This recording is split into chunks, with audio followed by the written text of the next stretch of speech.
Yeah, my name is Ezekiel Jingogoyo. I will be able to talk about international civil aviation, and this is basically on aviation security. I'll be able to look at the various aspects of aviation security and basically why aviation security is very, very crucial to the people who work in the industry, especially the ground handlers at the airport, including passengers and as well as crew members, engineers, flight attendants, flight dispatchers, and any other people who are working in the aviation industry.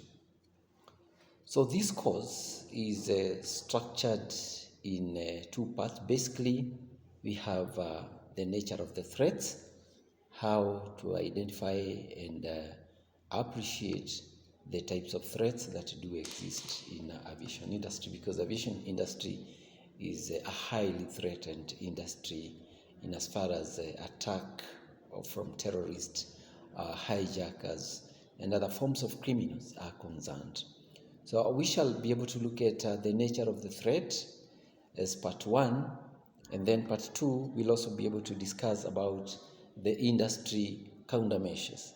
Industry countermeasures is those measures that are undertaken by states and the industry at large through the leadership of International Civil Aviation Authority, that is ICAO, the International Civil Aviation Organization, which looks at the fate of international air transport in as far as aviation is concerned.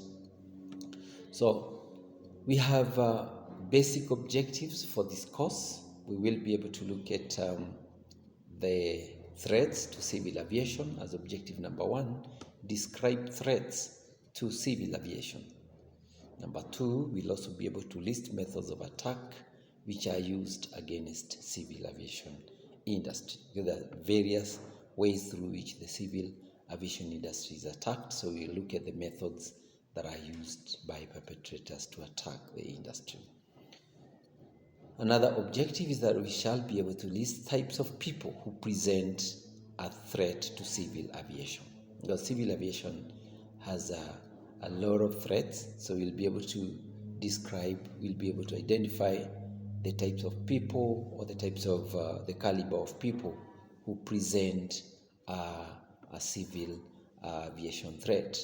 Basically, we shall be able to categorize the various people or various kinds of people who poses a big threat to the civil aviation industry. Objective number four, we'll be able to list international, regional, and national aviation security organization.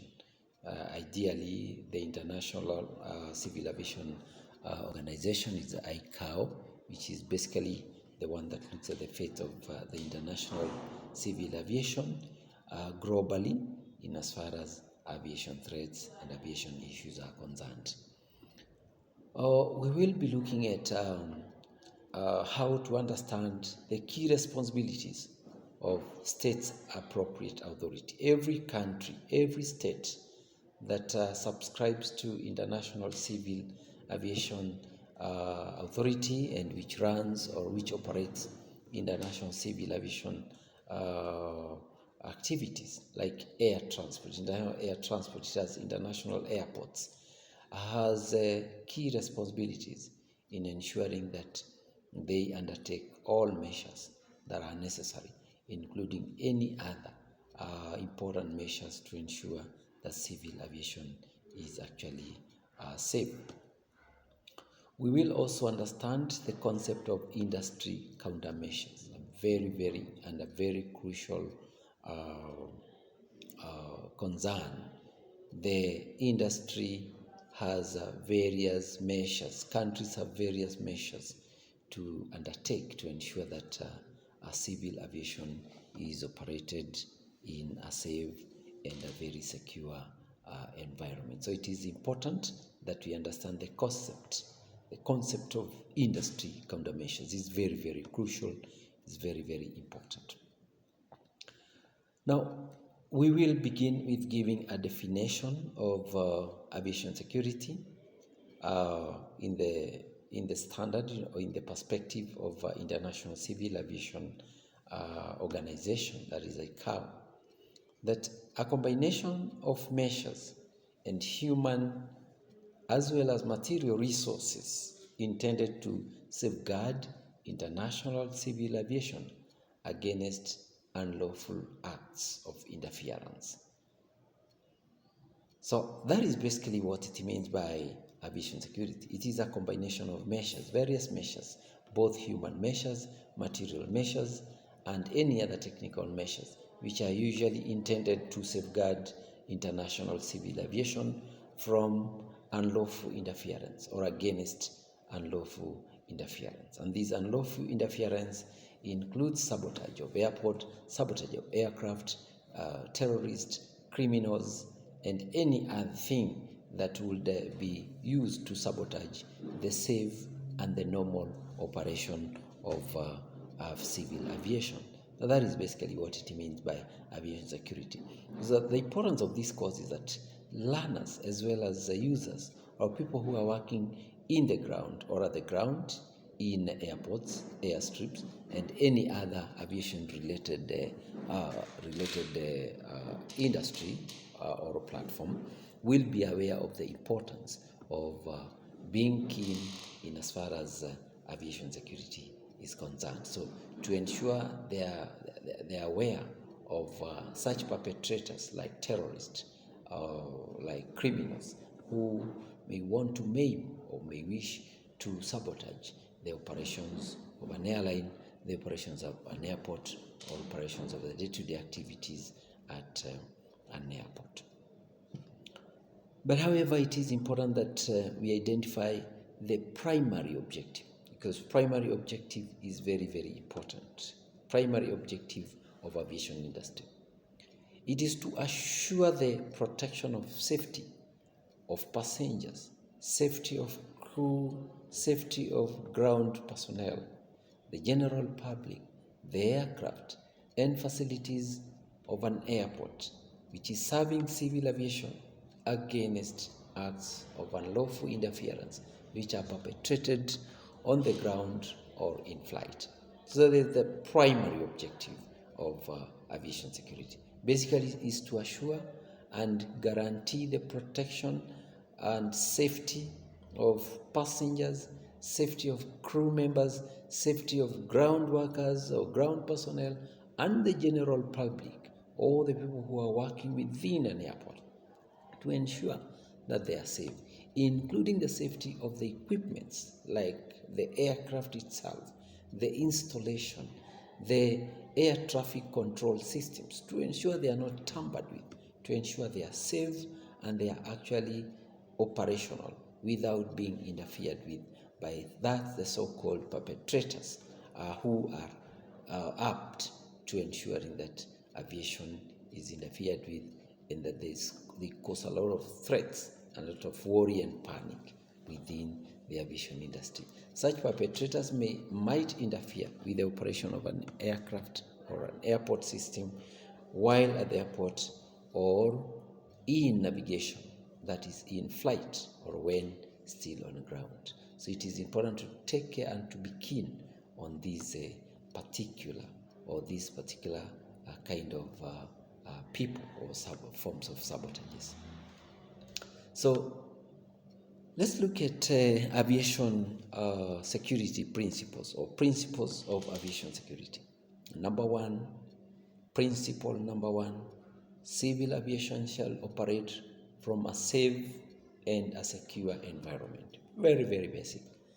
That we cannot have civil aviation operating in a country or in a space which is unsafe for civil aviation operation. So it is paramount that the civil aviation shall operate from a safe and a secure environment. Principle number two is to develop and implement legislation and procedures which are necessary to ensure a safe and secure environment. It's about legislation coming up with laws, with policies that will be used to safeguard and to ensure that there is a safe operation, there is a secure environment in which civil aviation shall actually operate. Principle number 3 is to secure the security measures shall be confirmed with ICAO standards. The confirmation is very, very important. They must be consistent with ICAO standards. Remember, ICAO just sets the minimum standard, but however, every country is responsible in ensuring that they have higher standards, not lower than what the ICAO actually stipulates in terms of policy, in terms of SOP, in terms of regulations, and in terms of all articles or items that are underlined within ICAO Annex 17, which is basically addressing aviation security. Another principle is that prosecute the mandate of the International Civil Aviation in as far as aviation security is concerned is to prosecute or extradite persons who carry out acts of unlawful interference. So one of the basic reasons why legislations are set up is to ensure the prosecution and extradition of those perpetrators who are caught up in the acts of sabotaging international civil aviation operations. Okay. Let's now look at the nature of threats. What are these threats? What are the nature of civil aviation threat? One is sabotage of aircraft.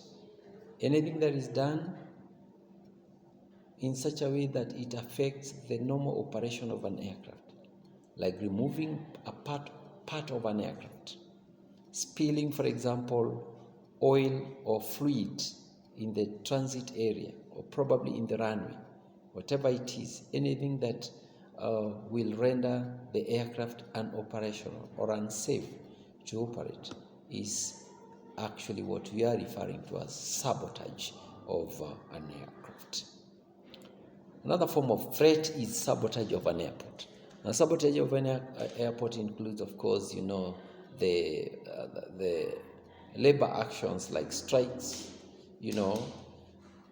removal of systems, navigation system like the radar, the air traffic control systems is interfered with, or any other thing, either technical, mechanical, or human in nature, that will actually render the airport unsuitable for landing, unsuitable for takeoff, and unsuitable for the ground operations on a day-to-day basis is referred to as sabotage of an airport. And it's very, very common, it's very, very crucial. And of course, I've said, including industrial strikes or industrial action, they are also categorized to be a form of sabotage. And that is why most of the states, in most cases, wherever there is an industrial strike or a labor action within an airport, countries will try to minimize or even stop and minimize the interferences with the aviation industry, and of course the aviation of passengers and the traveling of passengers and any other activity pertaining to air transport. Another threat is hijack of aircraft on the ground or in flight. Very, very common. The hijacking of aircraft when the aircraft has not yet taken off, or probably when the aircraft is still has taken off, or probably when the aircraft is still on the ground.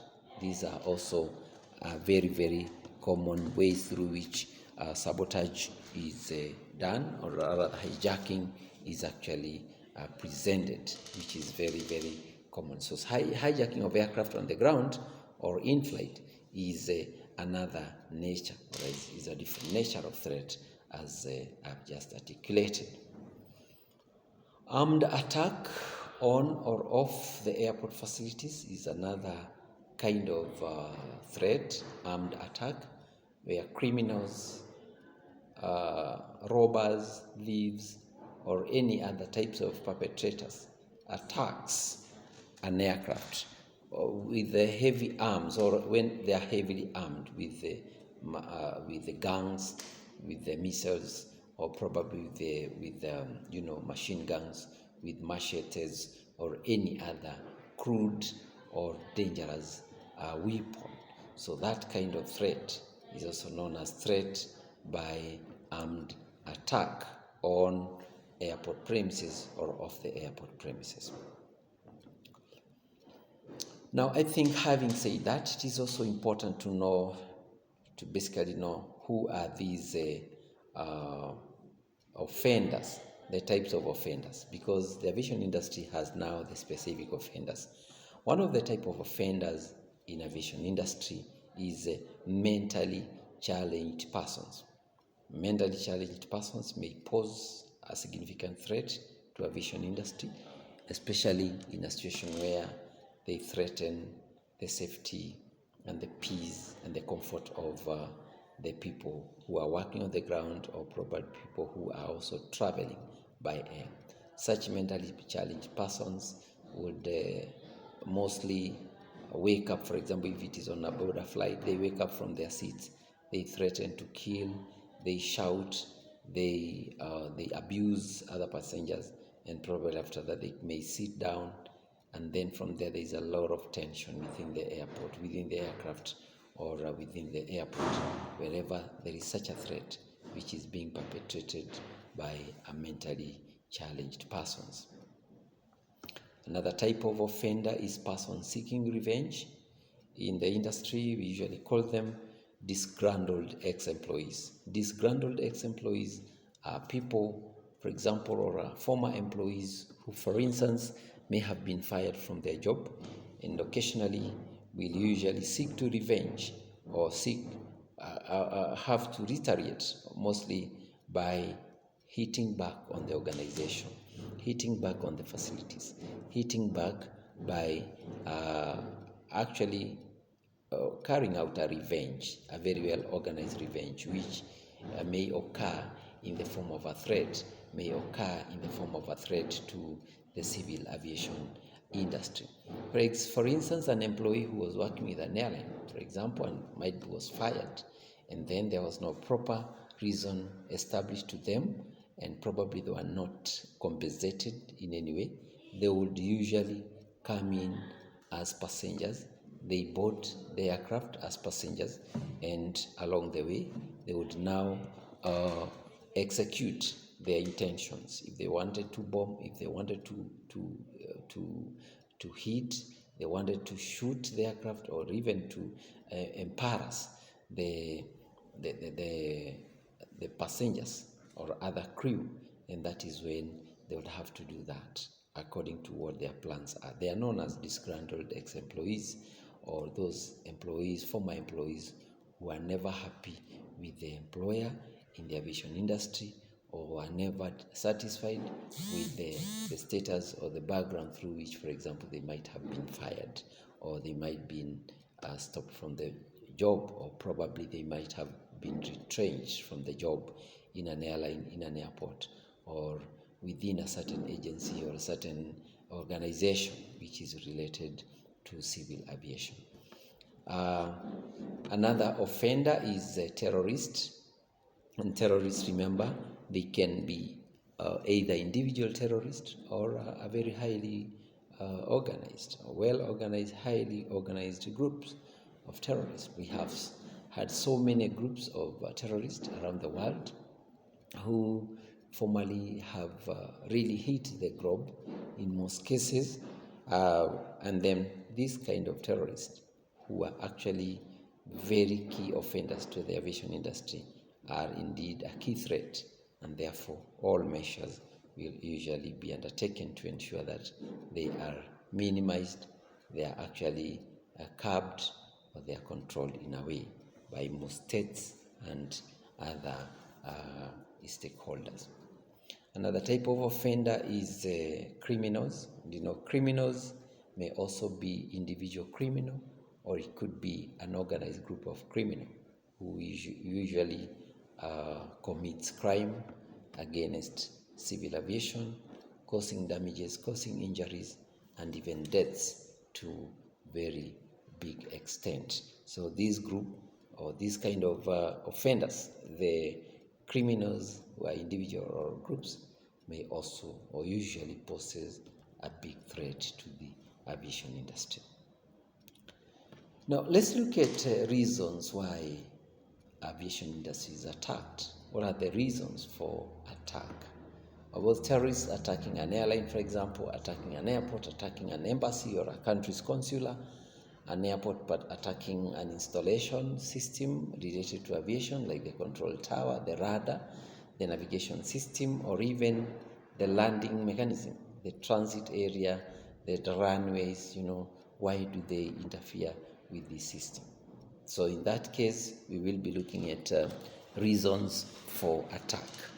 The reasons for attack are very, very crucial. One of it is a strong reaction from government and organizations affected.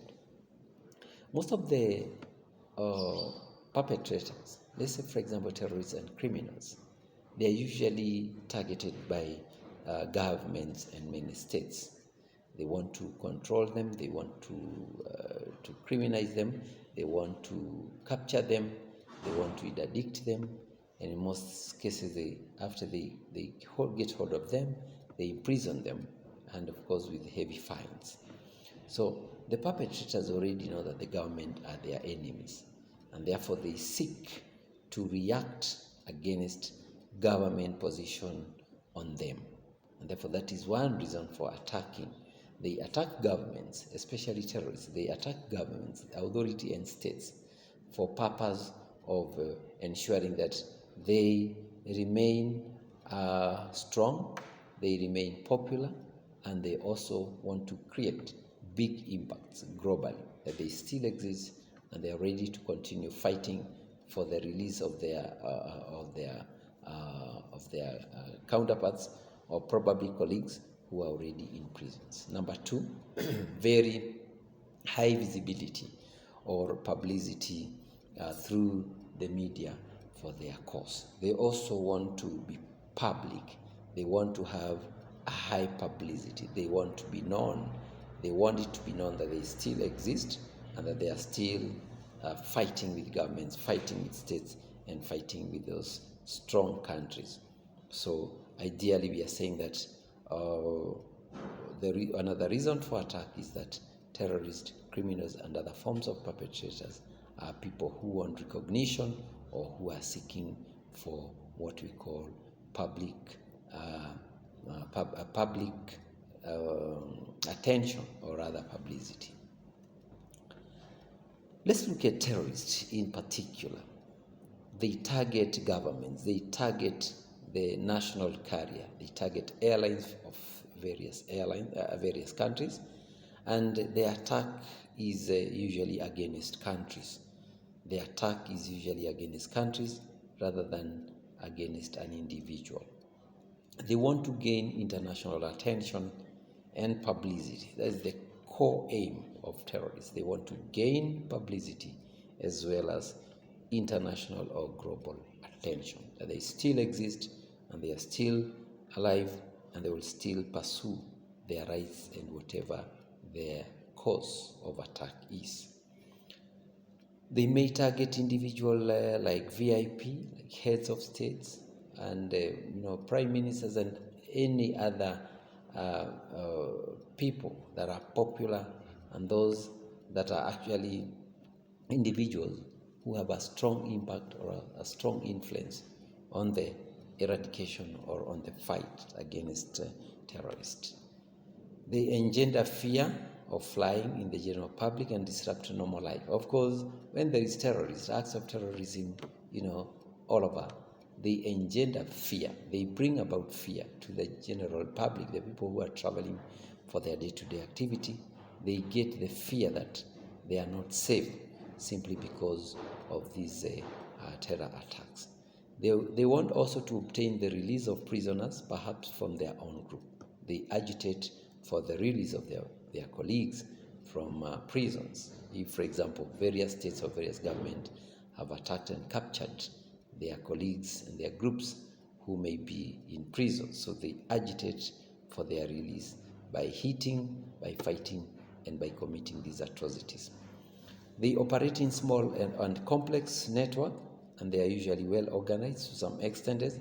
Sometimes they have the technical expertise, they have all the necessary resources, and sometimes they also have weapons, explosives, guns, yeah, and sometimes they're also supported by strong states or states to ensure that they commit this kind of crime.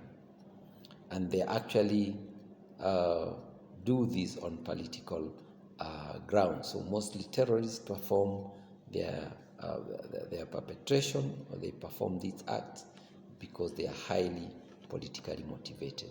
So their main cause of attack is political motivation. Then, of course, we have criminals. Criminals, unlike terrorists, they are looking for money or monetary gain, extortion, and other personal characteristics.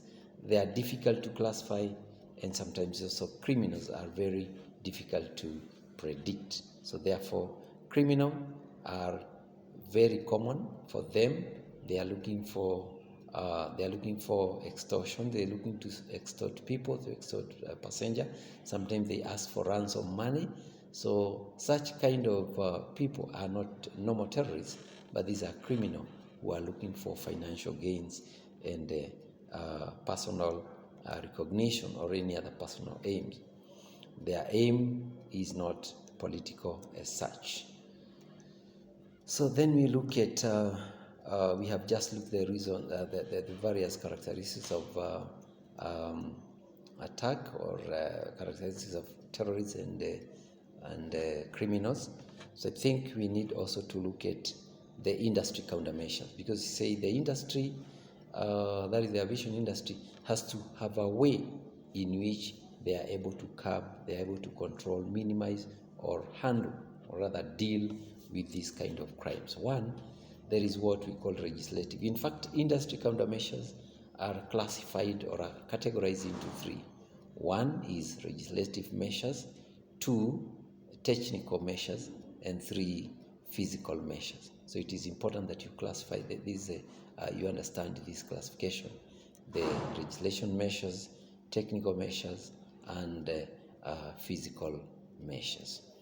So the technical measures, or rather legislative measures, basically deals with what the International Civil Aviation Organization ICAO has come up with in terms of industry regulations, in terms of industry policy, including standard operating procedures and regulations, emanating from the ICAO Annex 17 to ensure that the industry is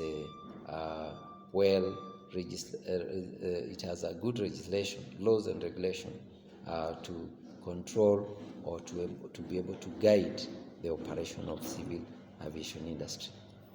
But of course, the main aim of ICAO is to develop the principle and technical techniques of international air navigation, and to foster the planning and development of international air transports, so as to be able to ensure there is safe, orderly, and good growth, as well as economical air transport, as well as safe aircraft manufacturer in terms of design and, of course, peaceful operation. So therefore, we move on as I wind up. So it is also important to identify the various conventions that were enacted by ICAO under various forums to ensure that civil aviation has progressed and has moved on from one kind of level to another in terms of growth, in terms of continuous improvement. We have the 1963 Tokyo Convention. Later on, we had the Hague Convention 1970. Then after the Hague 1970, we had the Montreal Convention 1971. In 1988, we had the Supplementary Protocol for Montreal. And finally, we have the marking of plastics explosives in 1991, which in the industry we refer to as the MEXI protocol, where the carriage of dangerous goods or items which are non-metallic is also addressed, where someone carrying items which are made of plastic but they are actually explosive in nature, they have to declare them, and there is a specific rule guideline on how to carry and then how to deal with those kinds of explosives. So it is very, very important. So having said that, I think it would be good for me to end our lesson there. I think aviation security concerns each and every person, especially who are interacting in one way or the other with the aviation industry. Either they are working at the airport as ground handlers, they are passengers traveling by flight or by air, or they could be engineers, that is aeronautical engineer, they could be the flight dispatchers, the cabin crew or hostess. All these people needs to have awareness in as far as aviation security is concerned, because aviation security looks at the importance of having security in aviation. So thank you so much. I welcome you to have much more insight in as far as aviation industry is concerned. Thank you so much and goodbye. Wish to meet you in our lesson. Bye-bye.